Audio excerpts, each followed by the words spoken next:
Okay, so today we get a nice little rain ambiance here, but I'm actually not going to be driving necessarily, or at least probably for most of it. Right, let's just sit and try to do it like this, which I kind of find that awkward maybe. Like, I prefer to do it when I'm driving naturally, but I didn't really have to drive today, so I'm just like, okay, but I'm still doing it in the setup because I'm kind of used to it. But like, because you're sitting in one place and then, oh, somebody's going to be looking at you or it looks weird or whatever. But no, but let's look at, again, this is one of my recreation episodes where we'll be kind of all over the place and just random concepts, but I like how I'll do that. I'll go into like one random concept, but then I'll turn it into like a mini episode because I'll discuss it in long form. So that's one of the key logical razors of my debate format from the past, which this kind of is emulating exactly what that was about. The few, like, I'll even let the rain sit there too, so you can appreciate this, like ASMR in the rain. But what I'm saying is that, like, the core tenets of my debate format, the court of reason, this whole absolutist philosophy, objectivist philosophy, I called it revisionist philosophy. I've had a lot of different names for it. But basically, I created all these logical razors and different terms and kind of quotes and things to use, like anti-fallacies and stuff. So one of the key things to realize is the fact that, okay, the long-form postulate was one of the key logical razors. And what does it mean? It means that if something is worth discussing, it's worth discussing in long form, which means there wouldn't be any of these short little myopic labels like, oh, if something happens or you observe what somebody does or says, and you would just dismiss them. Oh, that just means they're a blank label. That, that just means they're a Democrat or a Republican or they're a libtard or they're a, MAGA.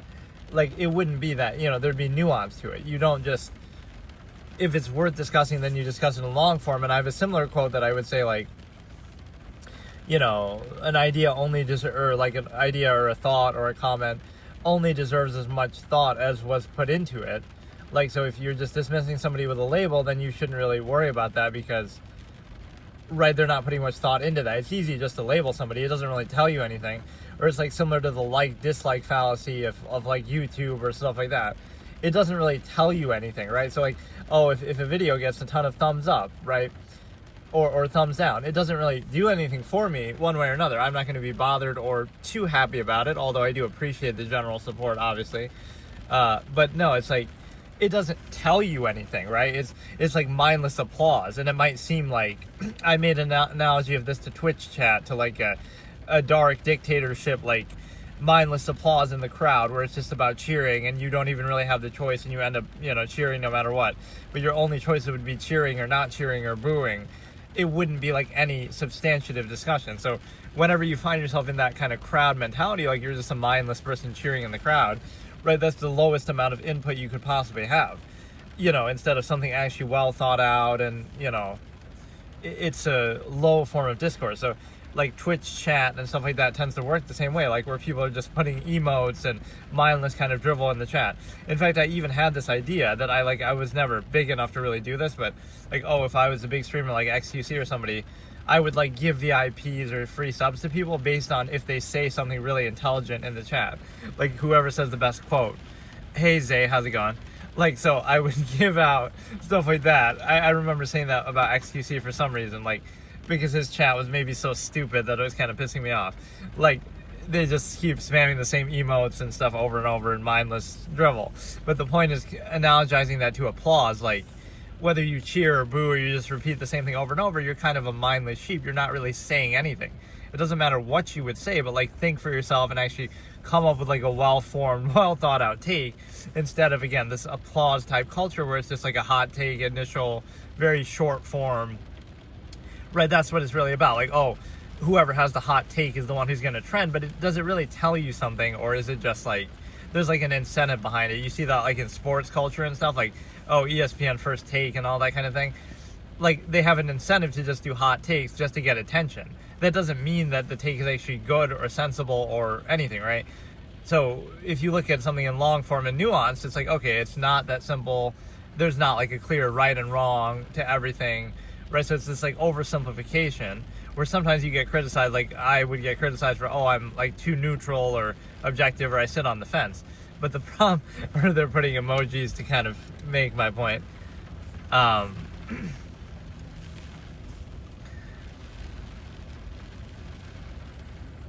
like that one of the kind of bored face, or the blank face with no expression. That kind of suits me. Or I need like that shush emoji always. I think I made my own email like that. What's my favorite Pokemon? That's a good. Oh yeah, it was Exetu. I always love the psychic Pokemons like Exetu, or some of the ghost ones like Abracadabra, Alakazam, and then Ghastly and Gengar and stuff. So I love ghost and psychic stuff. Yeah, now that I do this IRL stuff, I gotta play Pokemon Go and literally like go to places. I could do that. If I don't have to get out of my car, I would totally do it. Like you drive to a monument or a certain place and you catch a Pokemon, but I don't want to have to get out of the car and look like a clown. But I would totally do that at some point, because I've never played it and I'm curious, and like it seems kind of dumb, but it was just such a big trend at one point. Hey JD, how's it going? But yeah, what I was saying is like long form takes, and kind of, really that's the thing. It doesn't matter what your take actually is, and it doesn't have to be like you're hard on one side or the other. That's the level of nuance that people can't handle, or they don't seem to like. Maybe I should do this so you can actually see something, but it's sort of like he's got all the emojis here. Like they want like a quick, easy answer, right? So this is like the absurdist concept of unwillingness to be puzzled. You want like a short, easy, quick answer that like, gives you some false certainty, even if it's not true or valid. It's just kind of oversimplifying everything. And so, right, that's what people want. But, I'm the type of person, or in this context, at least I'm saying, look for something a little deeper. Try to think about it a little more. Oh, pretty good. How about you? Nice rainy weather that makes me not really want to drive anywhere. But yeah, it's just, I don't know if this is really a good view or not, by whether people would prefer. I like letting the rain build up. It looks kind of cool, but then it becomes so much that you can't see anything. Not that there's really much to see, but it's a fine day. So yeah, like try to do a fully formed take and kind of like think about something all the way and come to some sort of like full form thought process. And again, avoid labels and these kind of myopic little hot take incentives. It's tempting to do that, but see, it often doesn't solve anything. Like it doesn't answer anything. It'll be like, or even my favorite thing with this IRL stuff is like one day somebody's gonna catch like a wanted criminal on their camera on their IRL stream by accident, and then that'll help the investigation. Like, I'll catch some unlicensed vehicle that turns out to be, like, I'm not trying to do it, but it'll just incidentally happen. That's a kind of dumb story that probably has happened before. But no, it's like, it doesn't answer anything. It's like, oh, this person is this label, but so what? That doesn't do anything, right? It doesn't change anything. It doesn't solve anything, right? Just to label somebody, you're trying to dismiss and discredit them. You could be labeled somebody just but the same way, or like I would have that joke, like you're just you label somebody something, and then I would label you like you're just a labeler. Then you're somebody who sits by and labels other people and looks at them, but it's like, you're not being objective by doing that, or again, it doesn't solve anything. So it's kind of like a good example of what my debate format was about. It's more about the form of doing something than the specific, right? It's not making a claim of like what your take should be or what you should think or what you should say. I don't know what to do today, but I'm chilling. So it's kind of like,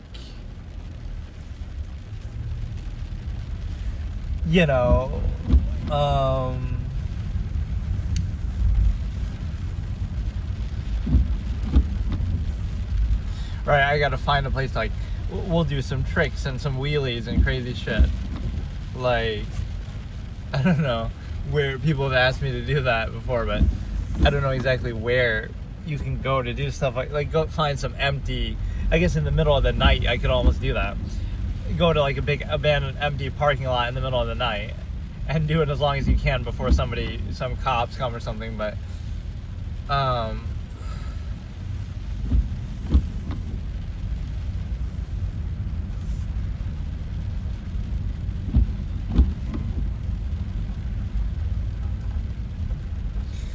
But no, it's a situation where you're basically like, I don't know, I'll just keep repositioning. You're going on a field trip and it's free. Nice. Where are you going? But yeah, you would like be free of labels and be free of kind of short form temptations of what you could do, right? Of how you could describe something. And so that's what I have to draw upon, honestly. I'm kind of living proof of what the long form postulate represents. But basically, those are the three tenets of my old debate format. Objectivity, where it's not about just you or seeing things from your limited myopic perspective, whoever it might be. It's about trying to see something objectively from an inherent, reality. You're concerned with truth and objectivity, whether it benefits you, whether it's useful to you or not. The long form postulate is like, again, discuss something in full, don't just dismiss it or come up with some cheap little label. And then the other one is like, I actually can't even remember how I would describe it, but those two are basically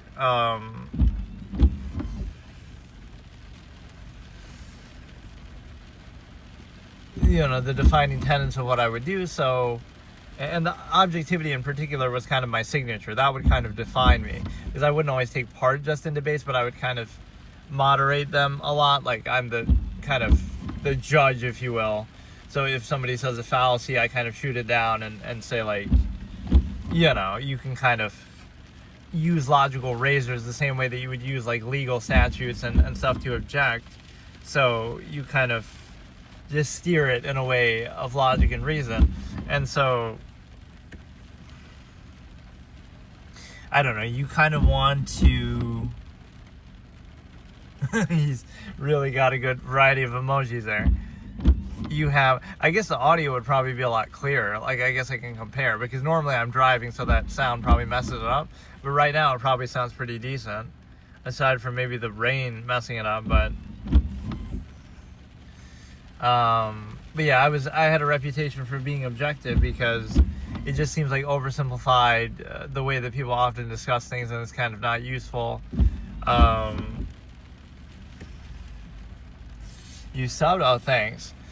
Yeah, so now try to think of some specific things to discuss within this context, but that kind of shows you it's more about the framework. That's what I was doing with that. It's not about specific things. Like you'll say, oh, I had this take, or I said this thing, or I made this debate. It wasn't about that. Like my specific, position on something, or even if it's mine, or just I make a strong case for something, or I can play devil's advocate and play both sides. It's more about the form and the format in which you have a discussion, right? So that format would be like what I'm doing now, where like you could discuss something in long form and you could be objective and you could look at different sides. It's not about necessarily the result of what specifically you say or what the specific topic is, but that's not as important. So,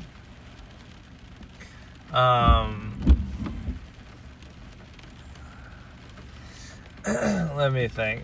I don't know why it feels like harder or more awkward for me to do it this way than actually doing it when I'm driving. I feel somehow more comfortable doing it like that. Like I don't like staying in one place, or I don't know. It just feels sort of unnatural.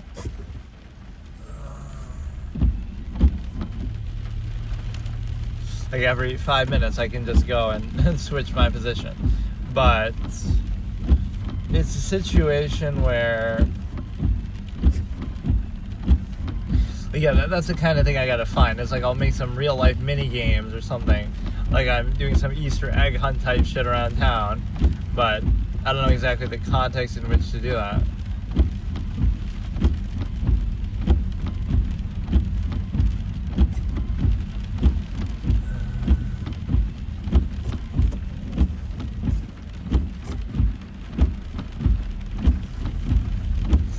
Like, for example, the, like Pokemon Go is a good example of that.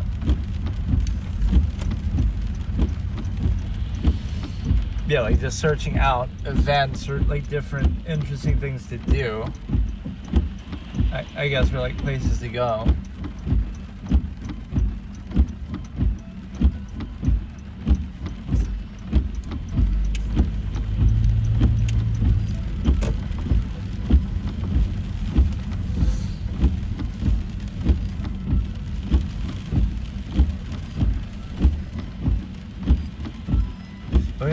field trip.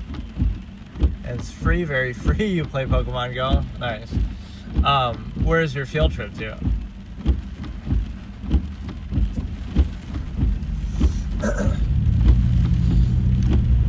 my background of, yeah, let's talk about Pokemon and Longform.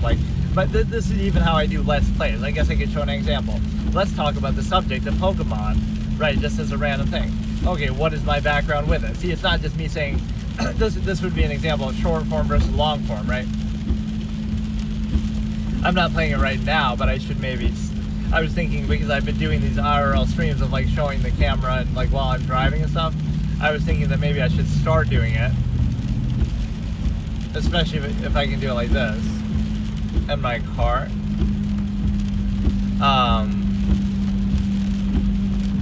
So okay, I'll give you an example. Right, the short form way of doing it would be oh, Pokemon, that's so cool, or oh, that's so lame. It'd be something like that. You would just have some short little. This is the Let's Play expert like me. Not that I'm really famous or something, but that's the field trip. I don't know what you mean.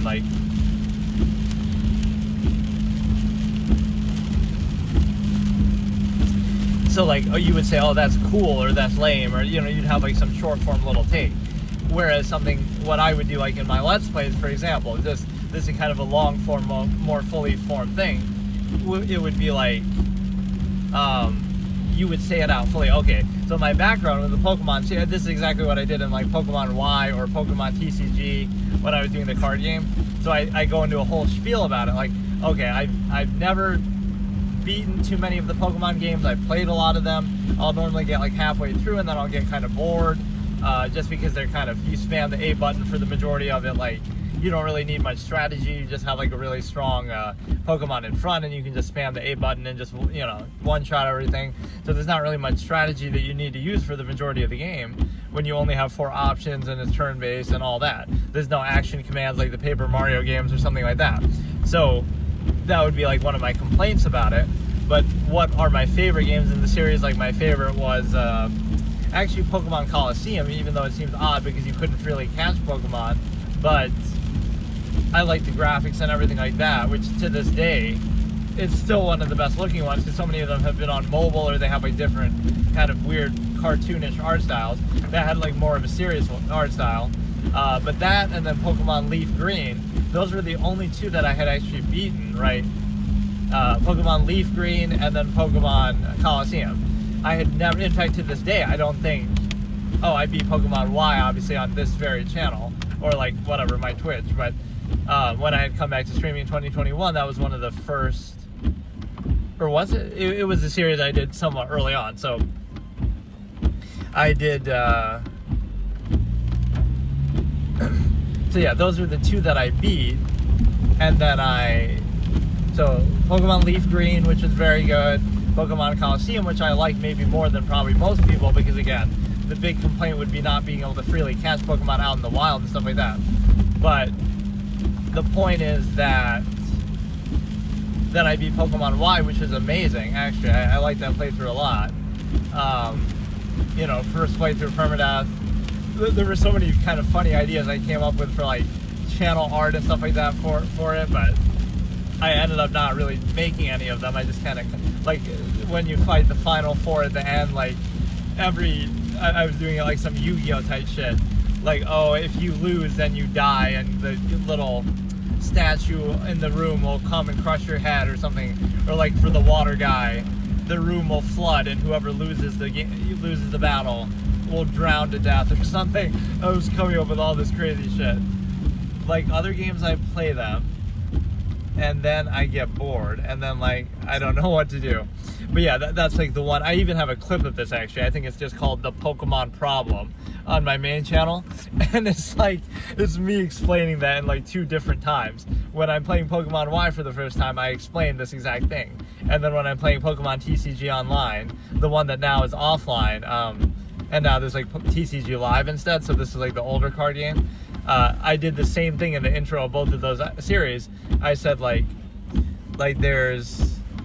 wait, what?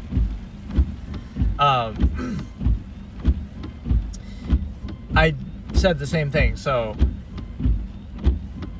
that, oh, the first 50% of every Pokemon game is just spamming the A button because you don't really need strategy and you can just get away with doing that, right? And it's kind of a fault of the turn-based genre or something like that, or you don't have the ability to, again, like, there needs to be a balance. Like, what would be my preference for the Pokemon series going forward? I don't know what the recent ones have been like, but I would have added, maybe they have done this so it makes my idea seem less impressive, but they should add action commands, which means, right, like,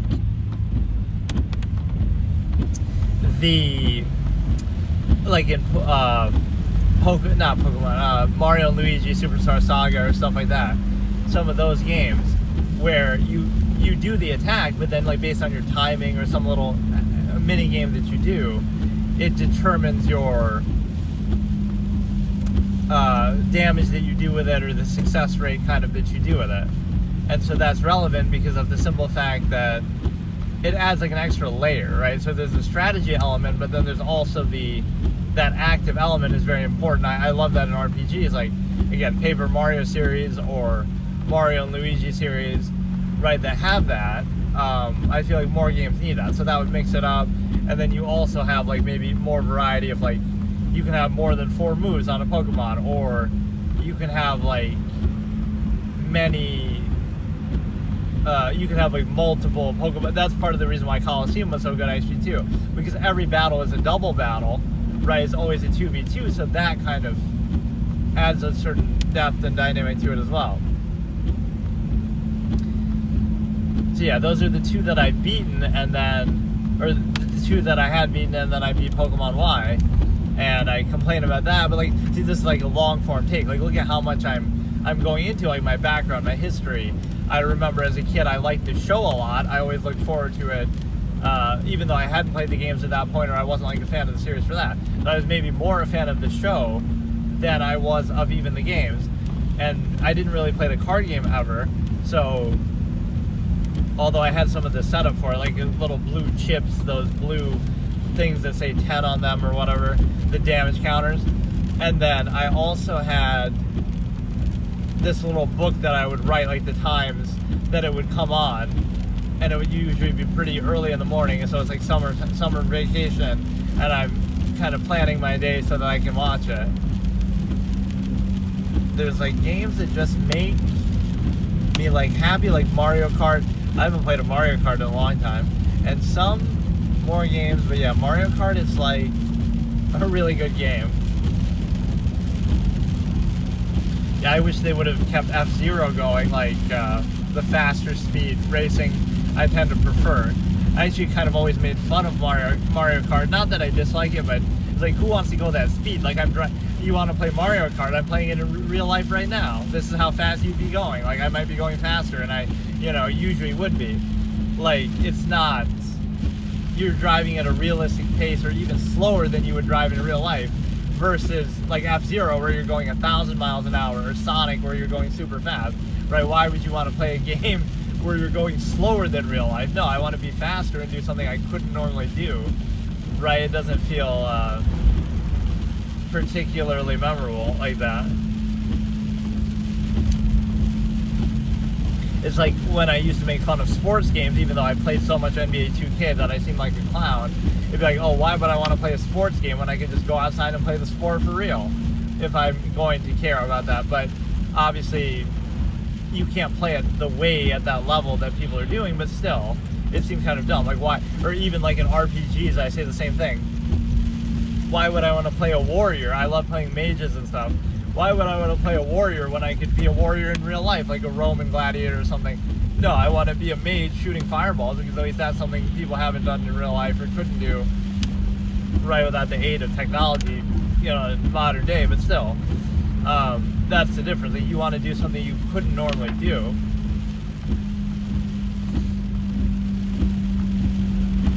Yeah, I'm glad I didn't bother trying to drive anywhere either. I'm just kind of going a very short distance today, but if you like it, put this point, like, if you like play with your, like, family or your friends, you have a good time. Oh, for Mario Kart, yeah, it's definitely fun. Or like Smash Brothers, it's always a blast for that. even though it might trigger people and tear the family apart. It's definitely awesome for that. That's something, again, if I was a bigger creator, something I would make a whole challenge and make my own tournament of Smash or something.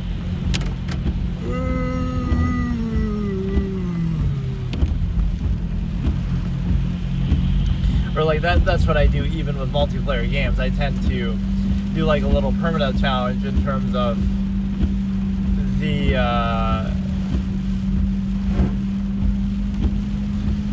like you play as, I'll play a new Smash game and I'll play online or whatever, and I'll play as every single character until I lose a game, and then when I lose, like I'll start, okay, we start with Mario, and if I play as until I lose, and then if I lose, I can't play as him ever again for the rest of that game's lifespan, or at least whatever, in some sort of rotation. But so like it's permadeath characters, you play as each one until you lose a game, so it gives you variety. Either you go on a really good streak with somebody, or you lose, but then you get variety and get to play as everybody else. So I love that format. It's the sort of thing that people almost doubted that I could do. As somebody who loves permadeath formats and modes, I said, like, I'm gonna, even when I'm playing multiplayer stuff, how am I gonna bring my love of permadeath to that? But that's how I do it. Like, every character has their own life. So if I'm playing Overwatch, I say, okay, I play Overwatch 2 when it came out, and I do this permadeath format where I play as every hero until I lose. Right, and then when I run out, the series is over, and then I haven't played it since. So I find a way to make it happen even there. Smash Brothers, I played that game with my friends, but I don't really have to like the real game. Yeah, I always loved those, although I think Brawl maybe took it in the wrong direction of certain, I don't know, Melee was really classic. And it's funny how, like, some things introduce certain characters in that game, in the early Smash Brothers games, would be known iconically just for that. Like Roy, right? Roy was introduced to the Western market through that game. Nobody knew who Roy was, or even Marth, because those games weren't even released in the West, like at all, right? Shadow Dragon, there was a re-release. So you're being introduced to the Fire Emblem series, possibly just from Smash Brothers, or those characters especially, for like Ness even. Right? I knew Ness from that. I had never played an Earthbound game, and a lot of them, in fact, hadn't even come to the West. So you're discovering Ness and Earthbound from Smash Brothers, or you're discovering again Marth and Roy and Fire Emblem from the Smash Brothers. So that's an interesting commentary of, like, it's a good plug and way to advertise and kind of tie in these franchises. In a way, it's almost rubbing it in your face. Like, who is this character? This awesome, fire sword that he's got, Roy. This badass theme that they have with the Fire Emblem music that plays in the Hyrule thing for some reason. It's like, you don't know because you've never played that game, because you never could have. Like, oh yeah, you want to act like a nerd and you're so well learned about games. It's like, oh yeah, you don't know who this Roy guy is? No, nobody does unless you spoke Japanese or you live in Japan, because, right, it hadn't been localized at that point.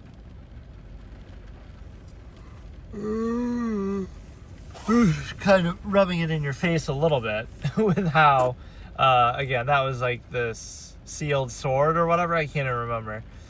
With Eliwood as like his dad, so that was the one Fire Emblem, and then Marth, obviously, like Shadow Dragon ended up coming out, and then what was the other one? Earthbound, Ness, right, Lucas, some of those characters you get introduced to. I just find that funny that you would be introduced to an entire franchise and a character just from that game, or you get spoiled on it in a way. Because, yeah, see, that happened. I played Earthbound Beginnings, the original Earthbound, basically, on this channel for the first time, right? I did my playthrough in 2021, end of 21.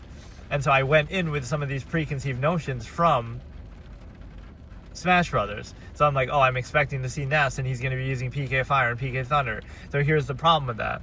Number one is it's not even Ness. It's Nin 10. In the original Earthbound, he's called Nin 10. like short for Nintendo, I guess, which is really stupid. So it's not even called Ness, even though he looks like Ness and whatever. But number two is he doesn't even learn any of those PK Fire, PK Thunder type moves that you see in Smash Brothers that he must get in later games. It was actually the little girl who I called Cat who learns those, or right, he's just using his bat the whole time, and Ness doesn't even have those abilities. So it completely misrepresented and baited me that, like, oh, I'm expecting PK Fire, PK Thunder, and those moves are in the game, but it's just not something that Ness or Nintendo can actually learn. So I'm going in, I'm getting spoiled by, imagine that, I'm getting spoiled on a major franchise by a fighting game, right? Like, it's ruining and coloring my perception of what the series is going to be like. Okay, see you later. Yeah, this turned into more like a gaming discussion one, but it's a good example still of the same thing. Like, I go into these long form things about my history with something, or like I'll tell you even my top most validating, this is like a plug for my other videos on my other channels, but it doesn't matter. Like, not really, because who cares, but some of the most validating things that sort of I've done, okay, in this last 4 years of being back to streaming or whatever, and some of the YouTube stuff, it's one thing, okay, some of my videos will randomly get a decent amount of views, like, okay, Dang and Ron put clips, I have like a couple that have 50k views, that just randomly, you know, people really like that game, I guess. So that's fine. But what I find validating actually most is probably two things, right? One is the Adventure Quest video that I did. Okay, I did 2 episodes on that. And the first one got like 1,000 views. And it's like, this random dude is playing, some random unknown clown like me, right, is playing Adventure Quest, some obscure, you know, kind of, even at the time, a little obscure browser game, flash game kind of thing, right, really old school, just obscure, right, not something that people are really thinking about. So in 2025, I randomly decide to play that, and it gets 1,000 views, and it's like, that feels validating, because it's like, if I can get 1,000 views doing Adventure Quest as a small shitty channel, doing this random old school forgotten about relic of a game, right, that seems validating, because it's like nobody is doing that. No, you could say that's part of the reason why, is like, oh, maybe they're starved for content, but it's like a bait, you know. Do you do the category with the most amount of popularity and viewers and compete with everybody else? Does that help you or hurt you? It's a popular category, so that can help, but it's also competitive, so that could hurt. Or, you know, the opposite, like it's some obscure, small but passionate fan base, like Plants vs. Zombies Heroes, like a small but passionate fan base that could be a niche, or it could be that the game is just dead and unknown and nobody cares about it. Oh, welcome back. That was fast. So, yeah, it's like those are the two. So Adventure Quest in 2025, imagine getting 1,000 views on that video. Like, that's validating, because it's like, I couldn't imagine, you know, it's just weird, right? Like, it's so obscure, it's so random, I wasn't expecting that at all. Of all the things you could possibly play, right, I would never have expected that. So that surprised me. And then the other one is actually the opposite effect, right, is the GTA 5 series that I did, again, even as a small channel. Yes, it's a popular category, but that almost makes you think the opposite, that it's so competitive that it's going to be very hard, right, for those videos to do well. But some of those did get like close to 1,000 views themselves too. I did like a little mini series. So I find those two to be the most validating things that I've done on these channels, because it's kind of unexpected, right? Again, Adventure Quest is so obscure, I would have never expected that to get 1,000 views. And then the other, GTA 5, is so competitive and so popular that you would expect to get buried and nobody's going to watch it. So for that to do decent is also surprising. So I find both of those interesting for different reasons. And then there's a lot of chess stuff, I guess, too, that did well, which I can't explain. Like, sometimes I just have like a funny title, maybe that's why, or again, chess just sort of exploded, but yeah, well, I'll do that at some point. I can do these type of, what are they even called? Like augmented reality or something, just where you're doing stuff in real life, either Pokemon Go or similar things. Because since I'm doing this kind of IRL camera anyway, right, I may as well try stuff like that at some point. Or just like challenges I make for myself. Like, I'll go to different places that are I get to show, because like I've kind of done the same route over and over, like my normal thing. But if I like travel somewhere or go somewhere different or exotic, I could show that.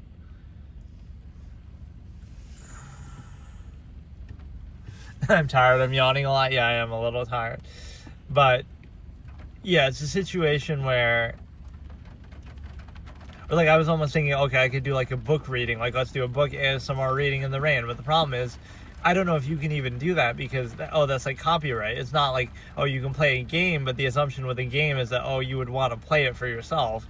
And if not, if the act of watching a game is just as good as playing it, like a story game that's very linear and limited, if the act of watching it is the same as playing it to you, then it's not really a game or it's not really worth it.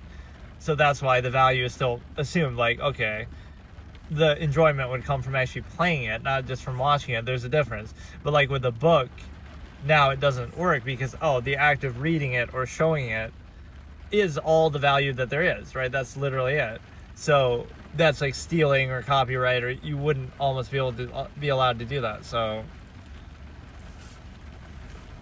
that's like a weird gray area.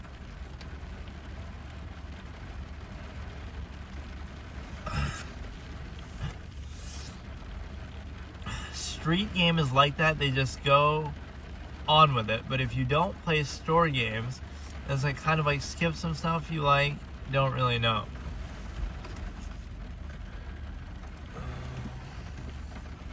Or yeah, that's like what I got to do and create my own little thing, the way that I sometimes create like my own mini games and stuff. Like I was an achievement hunter in WoW before achievements even existed, or like try to fill up the parts of the map. So like I'll try to go to all 50 states and try to like, I don't know, do like real life achievements almost that you're trying to explore, or like I'm trying to fill out my, like do that as a literal thing. There'd be like some app or some program I could get for that. Like where, like how in a game, you fill out the map. So when you go to a location or as you start exploring, it'll keep filling in wherever you go. So I could do that myself. I'll have like a real US map. And as I go from place to place, I'll fill it out and say, okay, I've been here, I've been here, I've been here. So I'm trying to fill out the whole thing and see how many places I could go. So I'll do a real life map fill out the way you would in an RPG or game. I seem like cardboard games, they like make it how so bad, but yeah. Cardboard games.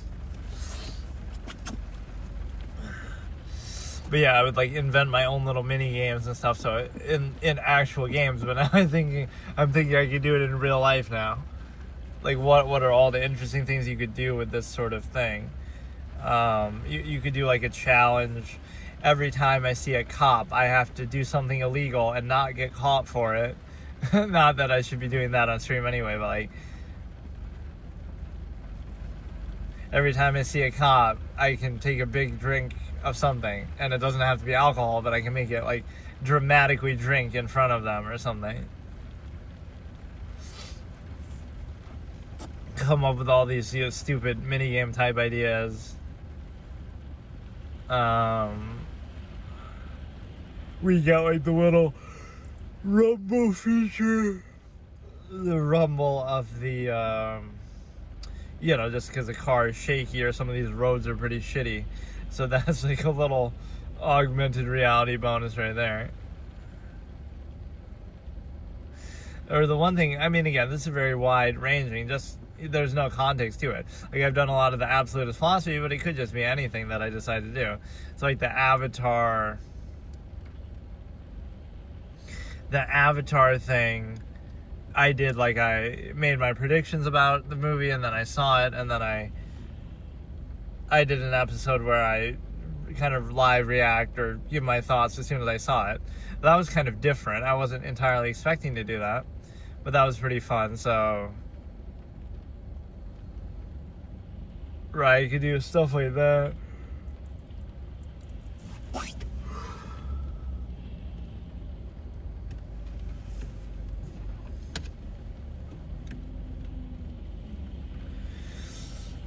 And I could do stuff like on foot too, in person like that, but the reason why I don't like to do that, I guess, is like I don't like to bother people or feel like I'm recording them or anything like that.